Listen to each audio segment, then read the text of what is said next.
Welcome to the deep dive. Today, we're going to be exploring some pretty core concepts from Buddhist thought. Anicca, Dukkha, and Anatta. Yeah. They're often called the three characteristics of existence. Mm. So we'll be drawing from an excerpt that we found on buddho.org, Okay. and it lays out these ideas in a really accessible way. Are you ready to see how these concepts might give us a fresh perspective on Yeah, everything? absolutely. I think these ideas are surprisingly relevant Yeah. to everyday life, regardless of your background. All right, let's dive in. First up is Anicca, Okay. which translates to impermanence. Mm-hmm. The source uses this really interesting movie analogy to illustrate this. Yeah. So we perceive life as this continuous flow, Mm-hmm. but just like a film is actually a series of individual frames, our lives are really just a collection of constantly changing moments. We tend to overlook that inherent transience. Yeah, it's like we're so caught up in the movie that we forget it's all just, Right. light flickering on a screen. And it's fascinating that even the Buddha's last words were about understanding impermanence. Right. It's clearly a big deal. Yeah, it really is. Even the gods, according to Buddhist texts, acknowledge the power of impermanence. Mhm. Everything is in constant flux, from our thoughts and emotions to the physical world around us. Okay, so thinking about everything as impermanent, Right. I get how that could be a bit unsettling, but also kind of freeing. Yeah, Does that tie into dukkha, absolutely. the second characteristic? Dukkha is often translated as suffering, but it's more nuanced than that. Okay. It's the inherent unsatisfactoriness that comes from clinging to impermanent things as if they were permanent. So it's not just about, experiencing pain or hardship. It's also about that feeling you get when you desperately want things to stay the same, even though, you know, deep down that change is inevitable. Precisely. Think about that social media envy we were talking about Yeah. before. It's wanting that perfect life, that Mhm. image of success or happiness, even though it's fleeting and often a facade. Mm. We create suffering by clinging to these impermanent things. Yeah, that makes a lot of sense. So Anicca and Dukkha are intertwined. Mhm. If we understand that everything is impermanent, maybe we can loosen that grip and Right. reduce the unsatisfactoriness, the dukkha. But how does anatta or non-self fit into this picture? Anatta is probably the most challenging of the three characteristics to wrap our heads around. It suggests there's no permanent, unchanging self, no fixed me at the core of our being. Wait, hold on. So you're saying if I strip away all my memories, roles, and beliefs, there's no me left. That's a bit unsettling, isn't it? It can be. The source uses the analogy of a house to illustrate this. If we deconstruct a house, piece by piece, we're ultimately left with a concept, an idea of a house, rather than a tangible entity. Okay, so it's like saying that the self is more of a collection of changing elements rather than a solid, unchanging entity. Like, who I am is constantly evolving based on my experiences and the world around me. Exactly. And it's this illusion of a separate, fixed self that leads to so much suffering. We compare ourselves to others, cling to identities, and create conflicts based on this misperception. So, by seeing through this illusion of self, Yeah. wouldn't that mean we'd also reduce our clinging Yeah. and therefore lessen our experience of dukkha? Yes, that's the idea. But it's not about denying the reality of our experiences, but seeing them for what they are. Impermanent, ever-changing, and ultimately not who we truly are.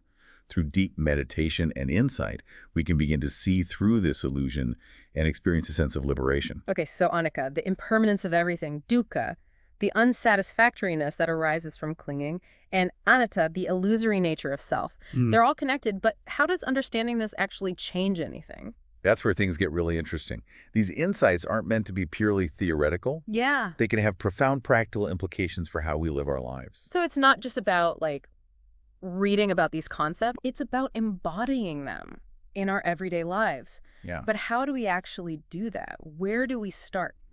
that's a great question, and that's what we'll explore further in this deep dive. Okay, so we've established that Anicca, Dukkha, and Anatta are all connected, Yeah. and that understanding them can potentially lead to less suffering.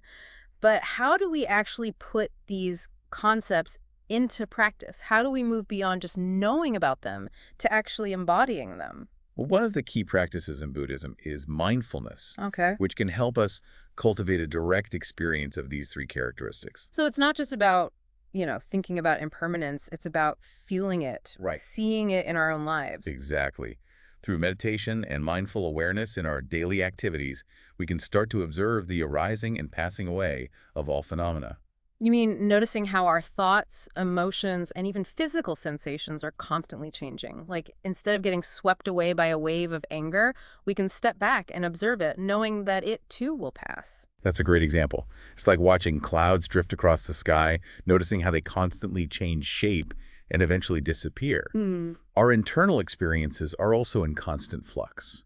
And this ties back to Anatta as well, right? Yeah. If we're just observing these thoughts and emotions, then who is the observer? It Right. starts to chip away at that idea of a solid, unchanging self. Precisely.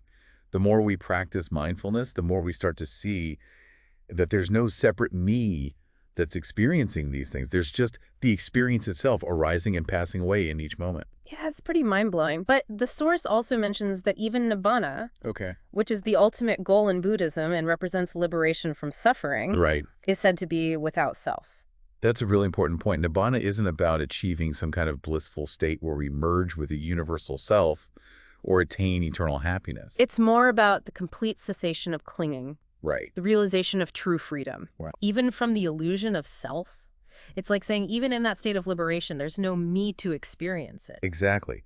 It highlights how deeply ingrained the concept of self is in our human experience. Yeah. We tend to view everything through the lens of me and mine. So understanding anatta has implications not just for our internal experience, but also for our relationships with others. How does that work? Well, when we start to see through the illusion of a separate self, Yeah. our interactions with others can transform. It's like the barriers between us start to dissolve. We see that our well-being is interconnected with the well-being of others. That's right. We begin to recognize that sense of shared humanity, Right. of being in this together. And that can lead to greater compassion, empathy, and a sense of responsibility for one another. Instead of focusing on our own individual needs and desires, Right. we start to consider the impact of our actions on others. Hmm. We realize that helping others ultimately benefits ourselves as well. Yeah. Exactly. It's a shift from a me versus them mentality to a we're all in this together perspective. And that's a pretty powerful shift, especially in a world that often feels divided and polarized. So how do we actually cultivate this sense of interconnectedness? Is it just about, like, thinking about it, or are there specific practices that can help? Well, Buddhism offers a variety of practices for cultivating compassion and interconnectedness, such as loving kindness, meditation, and acts of service. So actively practicing kindness and generosity towards others. Precisely. And those practices can have a ripple effect, not just on our own well-being, but on the well-being of those around us. Hey, this is all starting to make sense. Yeah. But the source mentions that even with all these practices, Right. fully letting go of the concept of self can be challenging. Why is that? Well, the idea of self is so ingrained in our experience, it's almost like a default setting in our minds. The article points out that there are levels to letting go of the self. You might initially question your existing beliefs about who you are, Yeah. but that I am thought might still linger. So even when you intellectually grasp the concept of anatta, Right. there's still a part of you that feels like a separate self. That's right. And even when you progress further and transcend that level, the perception of I might still remain when you're interacting with the world, making choices, and experiencing life. So it's not like you just flip a switch and suddenly the self disappears. It's more of a gradual process of unwinding those deeply ingrained habits of thinking and perceiving. Exactly. But with consistent effort and patience, the article assures us that even the subtlest vestiges of the I can be relinquished, leading to true liberation. It's like peeling back layers of an onion. Each layer reveals something new, but there's always another layer underneath. That's a great analogy. And just as peeling an onion can sometimes bring tears to your eyes, this process of letting go of the self can be challenging at times, but it can also be incredibly rewarding. So it's a journey that's worth taking, even if it's not always easy. Absolutely. By challenging our assumptions about who we are, we open ourselves up to a whole new way of experiencing the world. It's like taking off a pair of glasses that have been distorting our vision Right. and seeing the world with fresh eyes. Precisely. And as we continue to explore these concepts and integrate them into our lives, we might find ourselves experiencing the world with greater clarity, compassion, and freedom. That sounds pretty amazing. But I'm still curious about how understanding Anicca, Dukkha, and Anatta can impact our everyday lives.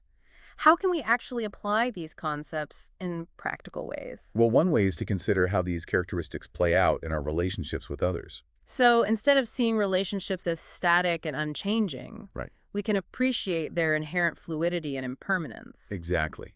By recognizing that relationships are constantly evolving, we can approach them with more flexibility and understanding. And by understanding Anatta, we can let go of our attachment to a fixed sense of self, which can create more space for genuine connection and empathy. That's right. It's about recognizing that our happiness is intertwined with the happiness of others. So by cultivating compassion and understanding in our relationships, Yeah. we're ultimately contributing to our own well-being as well. Exactly. It's a beautiful and virtuous cycle. And it all starts with understanding and embracing these three fundamental characteristics of existence. Okay, that makes sense.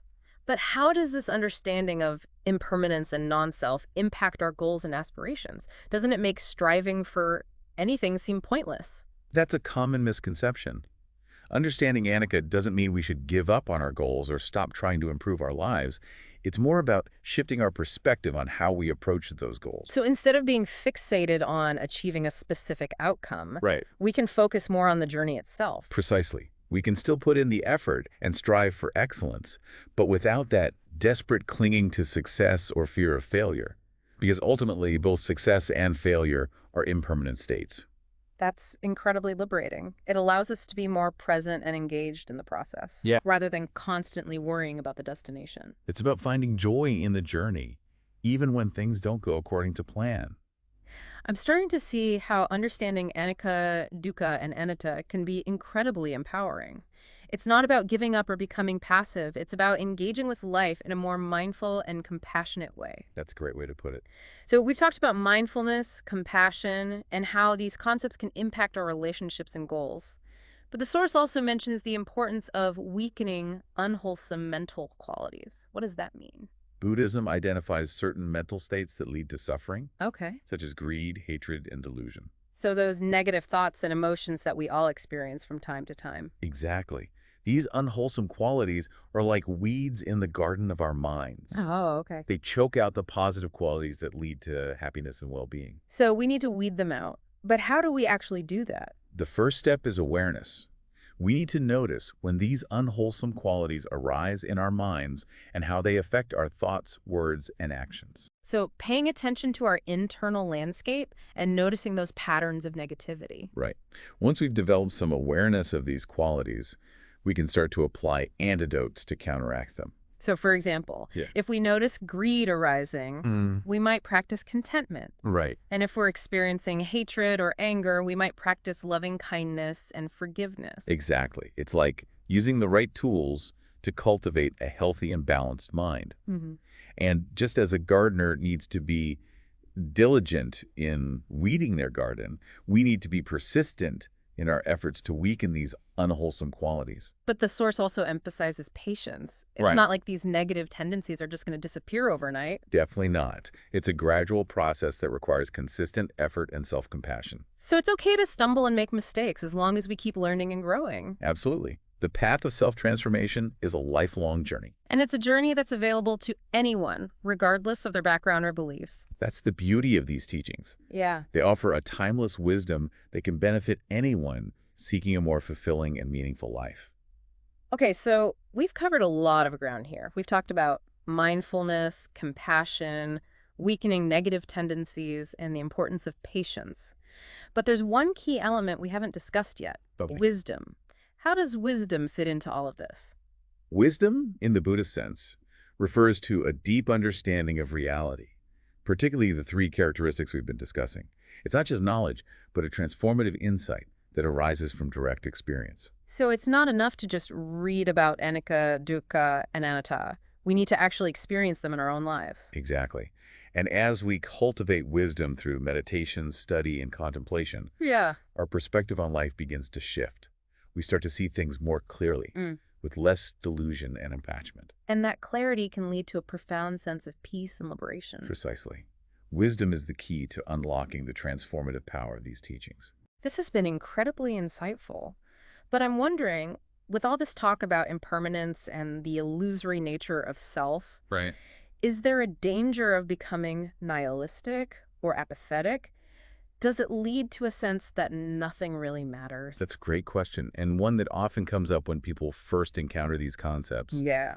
But it's actually the opposite. How so? Well, by understanding that everything is impermanent, we can learn to appreciate the preciousness of each moment. Mm-hmm. Instead of taking things for granted, we can savor the beauty and wonder of life, knowing that it won't last forever. So impermanence becomes a source of gratitude rather than despair. Exactly. And by recognizing the illusory nature of self, we can cultivate greater compassion for ourselves and others. Because we realize that we're all in this together. Precisely. We're all interconnected, sharing this journey of life with its joys and sorrows. That's a beautiful and hopeful message. It is, and it's a message that can inspire us to live more fully, to connect more deeply, and to make a positive difference in the world. So understanding the three characteristics is not about giving up on life. Right. It's about embracing it more fully. Exactly. It's about seeing the world with fresh eyes, with a heart full of gratitude and compassion. This has been an incredibly rich and insightful exploration.